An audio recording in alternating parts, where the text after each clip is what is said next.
Samurai Nippon. Sengoku period farmers' despair and hope. Intro. Tonight, you will go to sleep without a care in the world. But 500 years ago tonight in Japan, a farmer named Taro was trembling as he held his 6-month-old baby to his chest. His wife had died of illness 3 days ago, and there was no food left in the village. Tomorrow, the daimyo's soldiers would come to collect the annual rice tax. In Taro's hands was only a single handful of mixed grains. If he gave this to the baby, he would starve to death. If he ate it himself, the baby would die. At this very moment, when you're relaxing while looking at your smartphone, Taro was facing the most cruel choice of his life. Oda Nobunaga, Toyotomi Hideyoshi, Tokugawa Ieyasu. When we think of the Sengoku period, we imagine the glamorous stories of these heroes, don't we? But there were the overwhelming majority of people whose names were never even recorded in history, like Taro. These were the farmers of the Sengoku period. Their voices have been completely buried in darkness for 500 years. Why? Because they couldn't read or write and were unable to record their own experiences. What I'm going to tell you today is the truth that textbooks never teach, the reality that dramas never depict, and a powerful human drama that will make you realize just how miraculous and blessed your ordinary daily life truly is. Before that, please subscribe to the channel and hit the like button. This will help the right videos appear for you. Chapter 1. The Hidden Truth of 90%. During the Sengoku period, approximately 12 million people lived in Japan. This is roughly the same as Tokyo's current population. Amazingly, 90% of them, 10.8 million people, were farmers. Samurai were only 7%, about 840,000 people. Merchants and craftsmen comprised just 3%, merely 360,000 people. In other words, the activities of those famous, warring generals were supported by the overwhelming majority of nameless farmers. However, the history of the Sengoku period that modern people know is a story told from the perspective of just 7% the samurai class. The reality seen, pain felt, and despair and hope held by the remaining 90%, 10.8 million people, has been completely ignored for 500 years. Why? Because they couldn't read or write and were unable to leave records of their experiences. Their lives were erased from history, as if they had never existed in the first place. But imagine this. What if all the residents of modern Tokyo were desperately struggling to survive each day, covered in blood and mud, never knowing if they'd see tomorrow? Shouldn't we know about that tremendous reality? Chapter 2. A Daily Life Dominated by Death. Taro's day began at 2 a.m. in the dead of night. Why so early? To survive. The nights of the Sengoku period were a world of terror, unimaginable to modern people.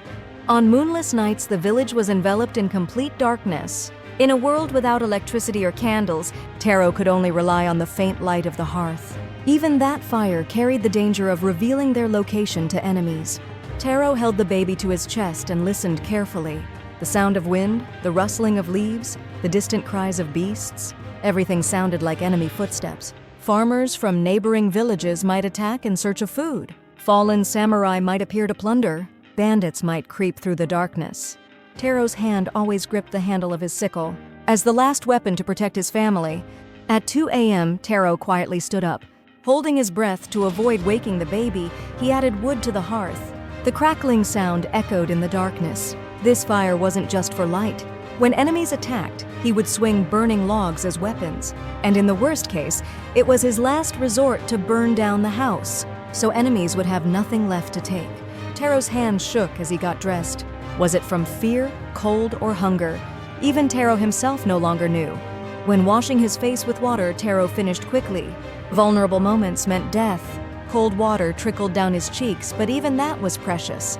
Wells could be poisoned or blocked by enemies. When you take a morning shower today, there's no fear involved, is there? You use as much hot water as you want, choose your favorite shampoo, and leisurely get ready. But for Taro, morning preparations were a life or death affair. At 4 a.m., finally time for breakfast. Taro took out the precious mixed grains he had carefully stored. There was no white rice. But he's a farmer. He grows rice, you might think. However, this was the cruel reality of the Sengoku period. All the rice that Taro spent a year growing with blood and sweat was taken as annual tax by the daimyo. 70%, sometimes 80%, even 90% of the harvest was confiscated. Looking at the data is even more shocking. Modern farmers keep about 60–70% of their income, but Sengoku period farmers could only keep 10–30%.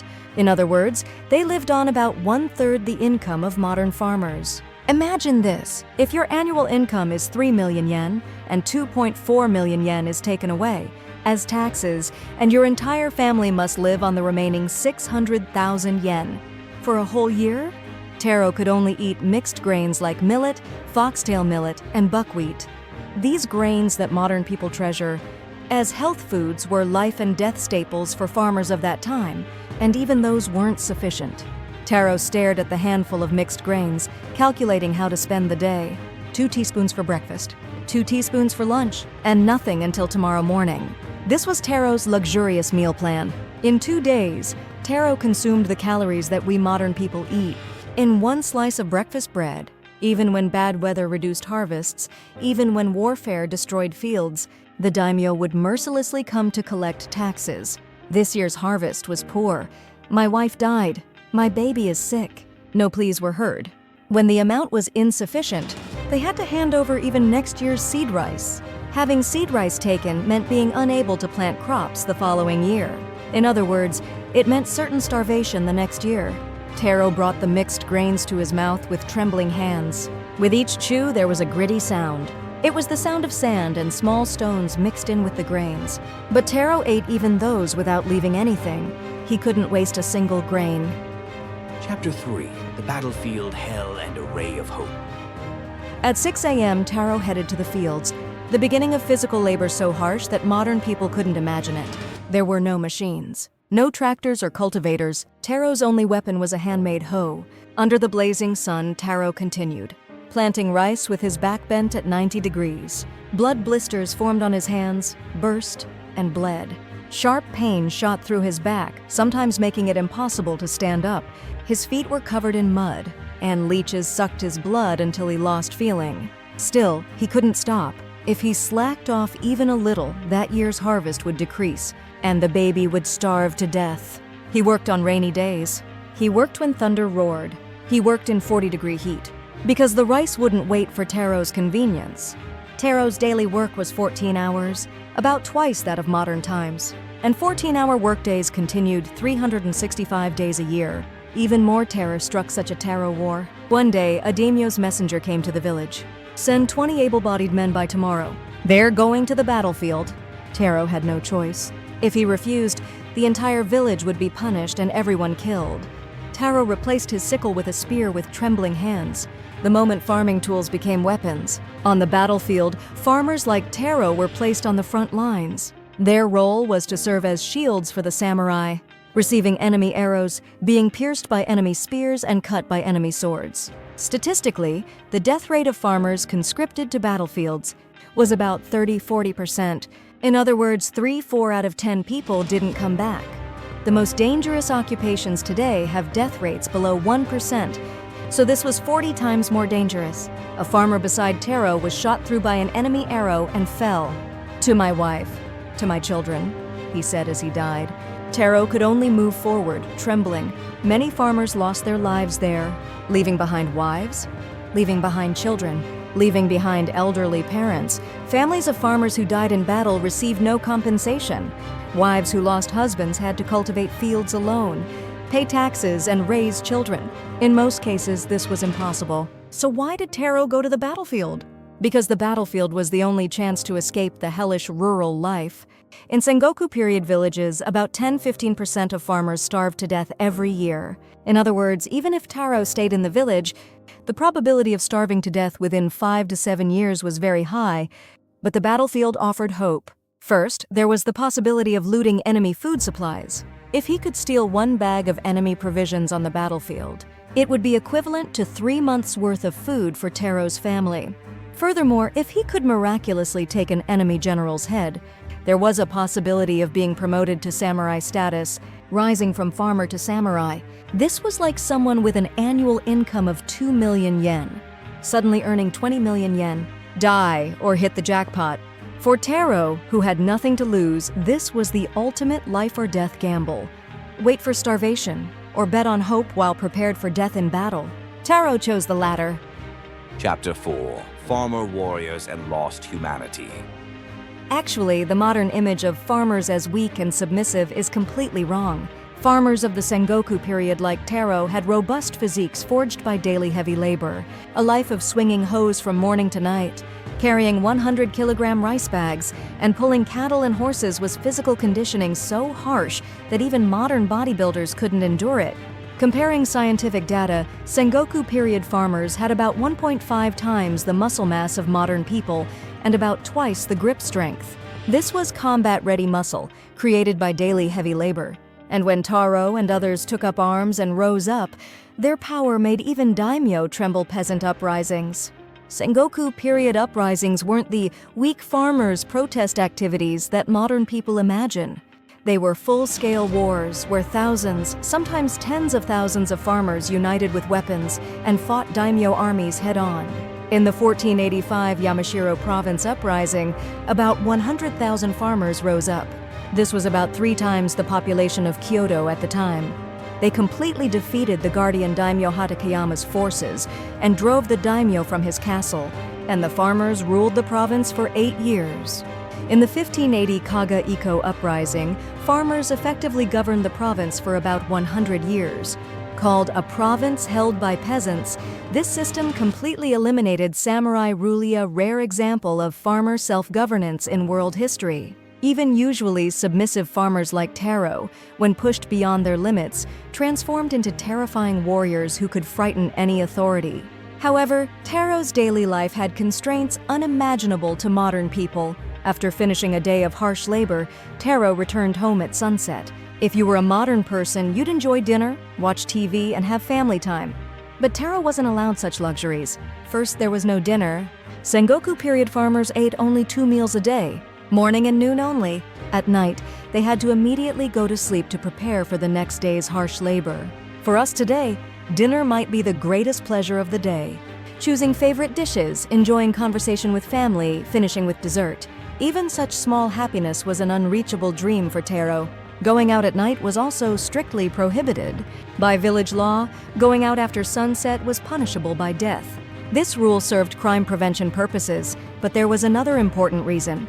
People of that time genuinely believed in the existence of demons and ogres. In a world of pitch-black darkness without electricity, the sound of wind, creaking of trees, animal cries, everything seemed like the work of monsters. For Taro, this was a real fear. In such a world of fear-dominated nights, Taro would quietly fall asleep holding the baby to his chest, knowing that another hellish day would begin tomorrow. However, even in such a desperate life, Taro had one thing that supported his heart. That was intimate contact with loved ones. The Sengoku period had a culture called yobai night crawling. This might be hard to understand from a modern perspective, but it was a widely accepted form of meeting between men and women in farming society at the time. In the Sengoku period, when average life expectancy was only 37 years, people could only live about half as long as modern people. In a world where you might die tomorrow, passing your blood to the next generation was the very meaning of life. Taro also met his deceased wife through yobai. On a moonless night, Taro headed to her house on the village outskirts. Along the way, he was nearly attacked by wild dogs, got lost, and fell and scraped his knee. Still, Taro kept walking. In front of her house, Taro coughed softly. That was the signal. The door quietly opened and she appeared. The moment he saw her face illuminated by moonlight, Taro's heart warmed. "You came," her small whispered voice. "I wanted to see you." Taro's trembling voice. That was the happiest moment of Taro's life. In a time when entertainment was virtually non-existent, love between men and women was the only comfort for farmers' hearts. How much healing the warmth of a loved one must have given to bodies exhausted by harsh labor. With nighttime outings prohibited and demonic fears ruling the darkness, what do you feel about Taro's figure heading toward his beloved despite everything? No matter how harsh the situation, love couldn't be taken away. Hope wasn't lost. That might have been the last bit of humanity for Sengoku period farmers like Taro. Chapter 5. Questions for Modern Times and the Value of Time. Now, having seen Taro's life up to this point, how does your daily routine appear? Waking up to an alarm clock in the morning, Just that frees you completely from the terror of night raids. That's the safety Taro dreamed of. Being able to eat warm rice as much as you want. Just that spares you from knowing the agony of hunger. That's the abundance Taro risked his life seeking. Walking safely on roads without worry. Just that means you're free from the fear of being killed at any moment. That's the peace Taro wished for. At night, turning on lights and doing whatever you want. Just that means you don't need to cower in fear of demons. That's the freedom Taro couldn't even imagine. Watching your favorite videos on your smartphone. Just that is happiness beyond imagination in a world without entertainment.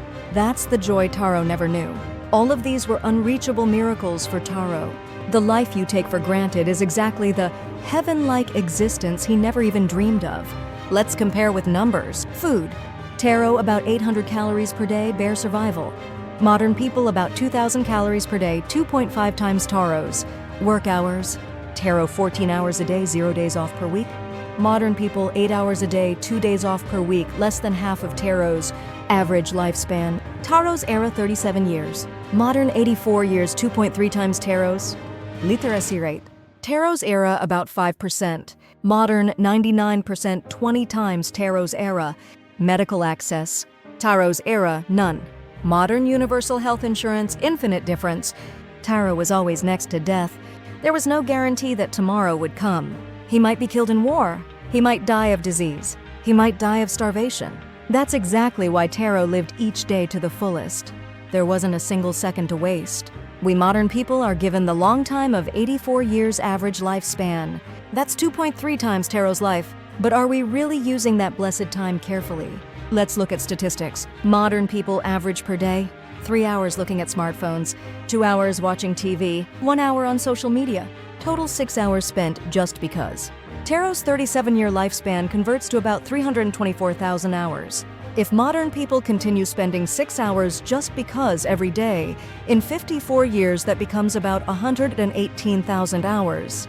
In other words, modern people consume time equivalent to 1/3 of Taro's entire life just because. Ending guidance toward a new way of living.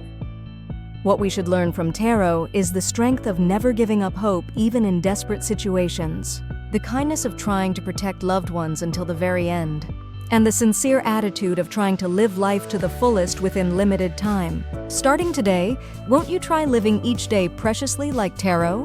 When you wake up in the morning, won't you try being grateful for the miracle that I was able to wake up safely today? Taro was surprised every morning that he was alive.